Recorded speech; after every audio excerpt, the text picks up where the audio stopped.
Welcome back to Guns Across the Lakes, a virtual series of the Old Northwest and War of 1812. My name is David Harkleroad, Interpretation Coordinator here at Fort Mackinac, Mackinac State Historic Parks on Mackinac Island, Michigan. Last week, our friends at the Erie Maritime Museum and U.S. Brig Niagara discussed the impact of American victories at the battles of Lake Erie and the Thames on American and British forces on the Great Lakes, as well as on the operational planning on both for the onset of the campaign of 1814. In this episode, I will be discussing how the American campaign to recapture British-held Fort Mackinac unfolded.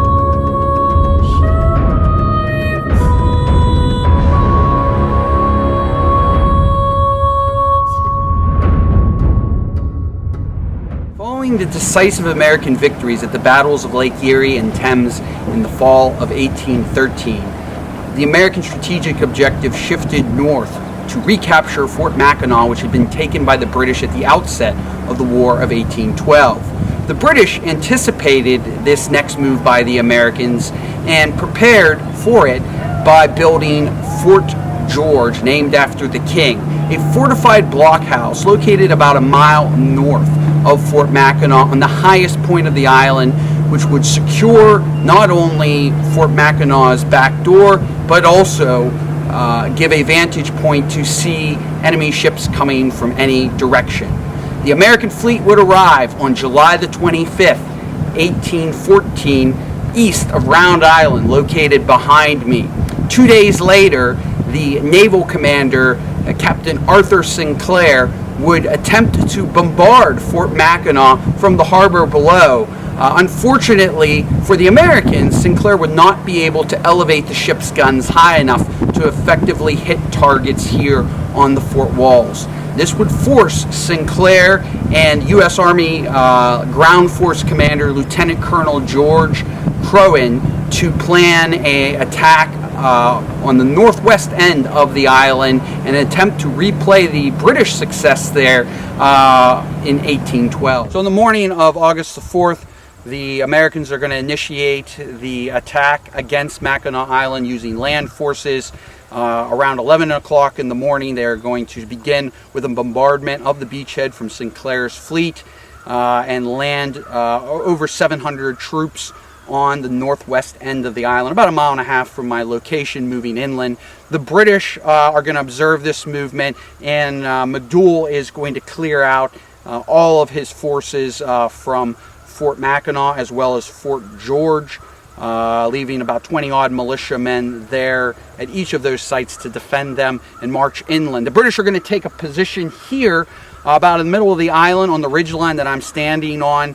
Today this is the Washimo Golf Course. At the time of the battle, it would have been the early Endowsman Fields. Mostly would have been open, like you see mostly it is today.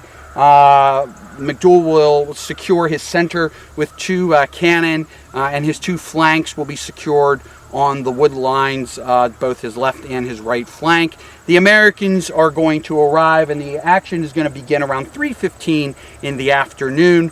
There will be intermittent cannon and small arms fire from 3:15 to about 3:45, at which point MacDougall is going to receive word, faulty reports, that the Americans are landing troops on the south end of the island while he's being distracted here. Thinking this is a ruse or a feint by the Americans, MacDougall is going to order most of his troops to disengage and start marching back south towards Fort Mackinac to defend his principal objective.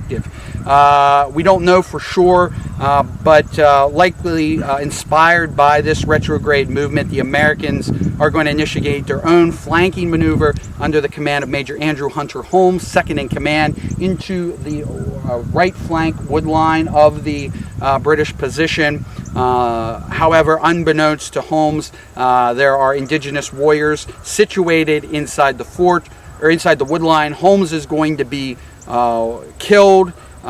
His second in command is going to be severely wounded, and his aborted attack will retreat in disarray and confusion. The Americans ultimately are going to initiate an all-out assault across the field in an attempt to drive the British off their position, more likely to cover Holmes's retreating survivors. In the meantime, McDouall, who likely heard the increased firing, is going to order a retrograde back here to the battlefield. He will deploy his men in a flanking maneuver on the American left flank, which will force the Americans to yield the field, retreating back to their ships and leaving the Americans in possession of, or leaving the British in possession of the battlefield. While this defeat led Sinclair to withdraw most of the American fleet back to Fort Detroit, he left behind two ships, the Scorpion and the Tigress, to blockade Fort Mackinac into submission. However, this effort ultimately failed as well when Lieutenant Miller Worsley of the Royal Navy led a daring night attack as well as an early morning attack against both ships and capturing them. This ended what was a debacle of a campaign for the Americans and also a proud victory for McDouall, who later had a painting commissioned of the two captured American vessels being sailed into Mackinac Harbor here. Ultimately, what American arms could not accomplish, diplomacy did with the signing of the Treaty of Ghent in December of that year.